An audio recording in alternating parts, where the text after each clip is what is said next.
Alright, good morning, Algebra 2. We are on page 875, and I'm going to be talking about the transformations of exponential functions. And what we have right here is our first function, y equals 2 to the x power. Remember before we always did a times b to the x power. That was 11.1 assignment. And this b right here is our base. Our base is always what we're raising to the x power. So our base for this problem is 2. So keep that in mind. You should probably type that into your graphing calculator and see what happens, but when you do, you will get this graph. And there are 3 key points you need to know from the parent. The parent, the x's that we care about are -1, 0, and 1.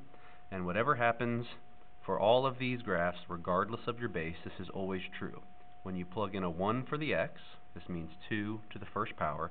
You get, in this case, 2, but I'm just going to call it your base. Whenever you plug in 0 for x, you get 2 to the 0 power, and anything to the 0 power is always 1.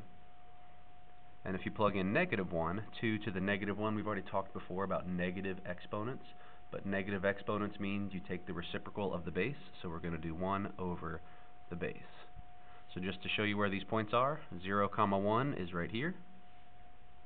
1, the base is 1, our base is 2, so 1, 2 is right there.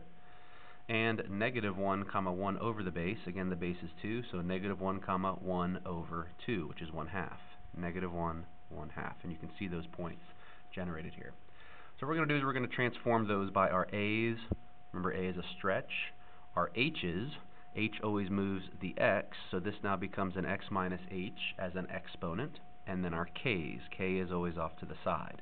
And remember that a will always be a stretch, h will always be a right or a left movement, and it's always opposite. And k will always be an up or a down movement. So let's look at this graph here.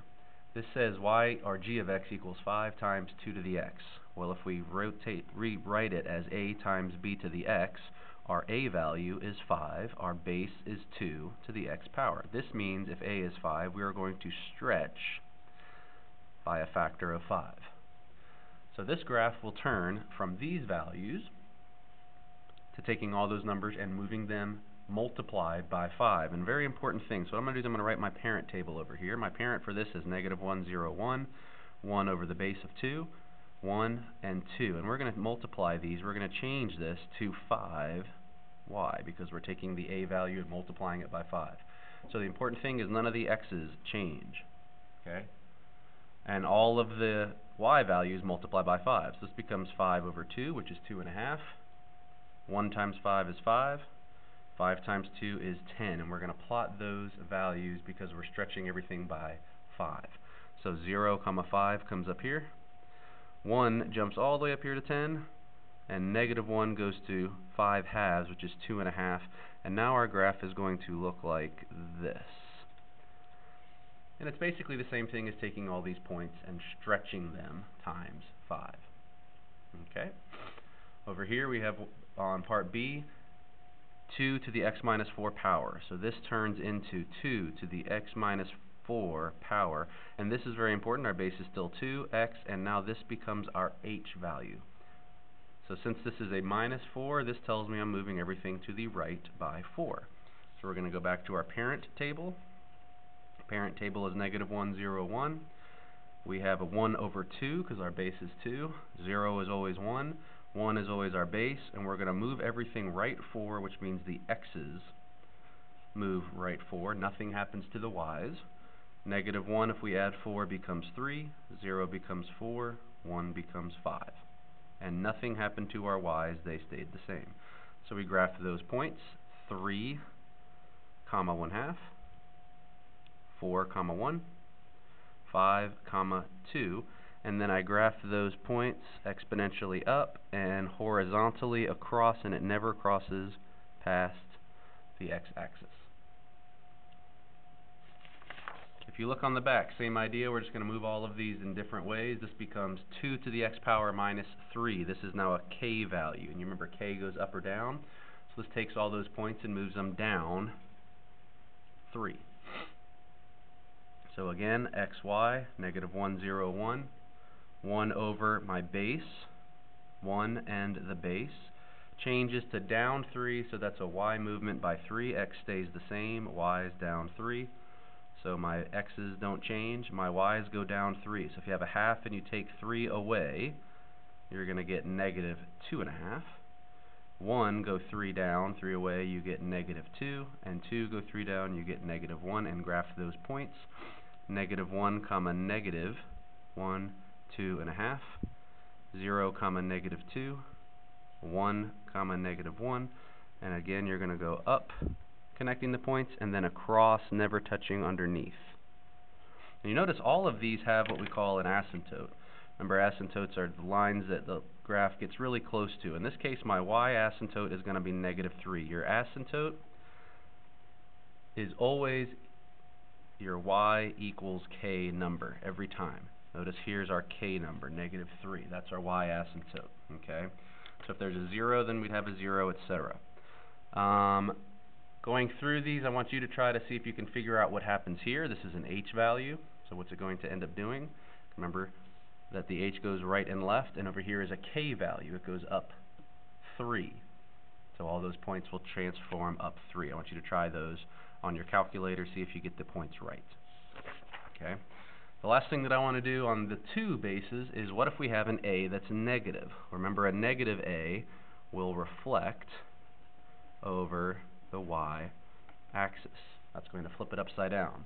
So once again, we have our parent table of negative 1, 0, and 1. Negative 1 is over our base, 1 over the base of 2. 0 is always the answer 1, and 1 is always the number of our base 2. Notice we haven't touched anything with this negative 5. That becomes a transformation. So since this is a negative a, we're going to keep the x's, because a never does anything to x. A only affects the y's. So minus 5, that's our a, times our y's. And notice over here our k is nothing, so like we said before, we're still going to have the same horizontal asymptote. Our graph is going to get really close to this somehow and go up, or it's going to get really close and come down. I'm not really sure which way it's going to go just yet, but the k value is always your asymptote. Alright, none of the x's change, so we leave those alone. The y's we're multiplying by negative 5.5, are multiplying. So let's see, this becomes negative 5 halves. This becomes negative 5, and this becomes negative 10. And when you graph these, watch what happens. Negative 1, negative 5 halves means negative 2.5. 0, negative 5. And 1, negative 10. So now what happens is our graph is going upside down. And the negative obviously reflected over the y-axis naturally. Okay? So all of these are the exact same idea, only now they're going to change the base. So now our base isn't 2, it's now 10. So notice at 0 we still get 1. Here's our parent table. Negative 1, 0, 1. 1 over the base. 1 and the base. Well, now what's our base? Our base is 10. So that means for us, we get 1 over 10, 1 and 10. There's 0, 1, 0, 1. Here's 1. Way up here is going to be 10. I don't know why they didn't graph all these points, but way up here will be a 10 somewhere at 1. Notice it's trying to get up there eventually. And at negative 1, we're going to be at 1/10, and they're just estimating that. Okay?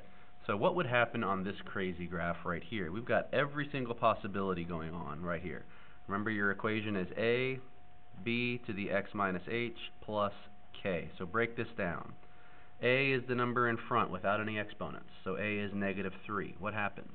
Well, we're going to reflect because it's negative, and we're going to multiply by 3. There's 10. That's our base. X plus 2 power. If it's going to x plus 2, that means h is 2.